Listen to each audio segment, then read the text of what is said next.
کسی کے استقبال میں کھڑے ہونا یہ عمل خلاف سنت نہیں بلکہ عین سنت ہے۔ حکم یہ ہے کوئی شخص اپنے دل میں یہ لالچ اور تمنا رکھے کہ وہ کسی مجلس میں جائے تو لوگ احترام میں اس کے لیے کھڑے ہو جائیں، نعرے لگائیں۔ جو شخص اس بات کو پسند کرتا ہے کہ لوگ اس کے لیے باادب کھڑے ہو جائیں تو وہ اپنا ٹھکانہ جہنم میں بنا لے۔ ناظرین، مجلس میں اساتذہ، علماء، مشائخ یا سادات کرام کے لیے احتراماً کھڑے ہونا، بعض لوگ اعتراض کرتے ہیں کہ یہ عمل آقا کریم کی تعلیمات کے صریح خلاف ہے۔ یہ بات جان لیں، کسی کے استقبال میں کھڑے ہونا یہ عمل خلاف سنت نہیں بلکہ عین سنت ہے۔ صحیح بخاری شریف کی روایت ہے، جب حضرت سعد کے حکم پر یہودی قلعہ چھوڑ کر نیچے اتر آئے تو آقا کریم نے حضرت سعد کو بلانے کے لیے ایک آدمی کو بھیجا۔ آپ قریبی تھے، تراز گوشت پر سوار ہوئے اور آقا کریم کی جانب چل پڑے۔ جب نزدیک ہوئے تو آقا کریم نے لوگوں سے فرمایا، قوموا الی سیدکم، اپنے سردار کے لیے کھڑے ہو جاؤ۔ اسی طرح سنن ابی داؤد میں حضرت ابو موسیٰ اشعری روایت کرتے ہیں،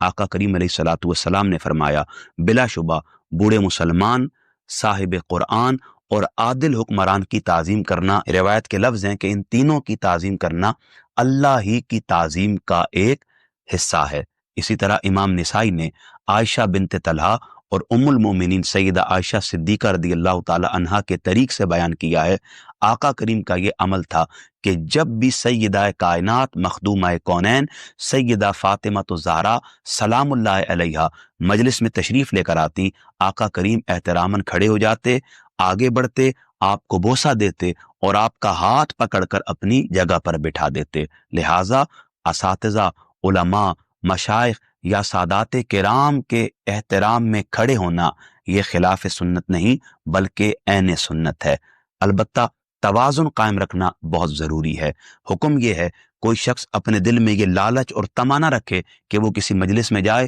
تو لوگ احترام میں اس کے لیے کھڑے ہو جائیں، نعرے لگائیں اور پرتپاک انداز میں اس کو ویلکم کریں۔ اور یہ بھی حکم ہے کہ کوئی بندہ اس بات پر ناراض نہ ہو کہ وہ کسی مجلس میں آیا ہے اور لوگ اس کے لیے کھڑے کیوں نہیں ہوئے۔ اسے تکبر اور غرور کہا گیا۔ آقا کریم کا ارشاد پاک ہے، جو شخص اس بات کو پسند کرتا ہے کہ لوگ اس کے لیے باادب کھڑے ہو جائیں تو وہ اپنا ٹھکانہ جہنم میں بنا لے۔ لہٰذا خواہش دل میں رکھنے سے منع کیا گیا کہ آپ کی آمد پر لوگ کھڑے ہو جائیں اور نعرے لگائیں۔ بعض لوگ یہاں سنن ابی داؤد کی ایک روایت پیش کرتے ہیں کہ آقا کریم علیہ الصلوۃ والسلام عصا کے سہارے سے چل رہے تھے، کچھ صحابہ کھڑے ہوئے تو آقا کریم نے فرمایا، اجمیوں کی طرح مت اٹھا کرو۔ یہ بات ذہن نشین رکھیں، اس حدیث میں کھڑے رہنے سے منع کیا گیا ہے، چونکہ علماء کا اس بات پر اتفاق ہے۔ اجمیوں کا یہ طریقہ تھا کہ جب معززین آتے تو وہ ان کے احترام میں ہاتھ باندھ کر کھڑے رہتے، اس لیے کھڑے رہنے سے منع کیا گیا اور اجمیوں سے تشبیہ دی گئی ہے۔ لیکن جز وقتی طور پر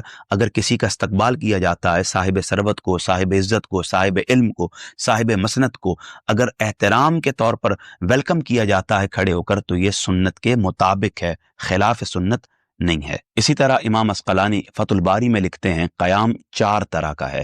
ممنوع، مکروہ، جائز، مندوب۔ ممنوع، کوئی ایسا بندہ جو چاہتا ہے کہ لوگ میرے لیے کھڑے ہو جائیں، اسے غرور اور تکبر کہا گیا، لہٰذا ایسے شخص کے لیے کھڑا ہونا یہ ممنوع ہے۔ دوسرا قیام مکروہ، کوئی شخص چاہتا تو نہیں ہے کہ لوگ اس کے لیے کھڑے ہوں، لیکن اگر لوگ کھڑے ہو جائیں تو اس کے دل میں تکبر کا یا غرور کا شائبہ ہے، ایسے شخص کے لیے کھڑے ہونے کو مکروہ قرار دیا گیا۔ اور تیسرا قیام جائز ہے، کوئی بندہ مجلس میں آیا، لوگ اس کے لیے کھڑے ہوئے یا کھڑے نہ ہوئے، اس کے دل کی کیفیت تبدیل نہیں ہوئی، اس کے من کی دنیا پر کوئی اثر غالب نہیں ہوا، اسے کوئی فرق نہیں پڑا، نہ اسے غم و غصہ ہوا اور نہ وہ لوگوں سے ناراض ہوا، نہ اس کے من میں تکبر اور غرور آیا، ایسے شخص کے لیے احتراماً کھڑا ہونا یہ جائز ہے۔ اور چوتھا قیام مندوب ہے، کوئی شخص مسافر ہے، سفر سے آیا، اس کے لیے احتراماً کھڑے ہو جانا، کوئی بیمار ہے، اس کی تیمارداری کے لیے کھڑے ہو جانا، کوئی بندہ کسی مصیبت سے نکلا ہے، اس کے لیے کھڑے ہو جانا، کسی کی تعزیت پر جانا تو کھڑے ہو جانا، ایسے اعمال کے لیے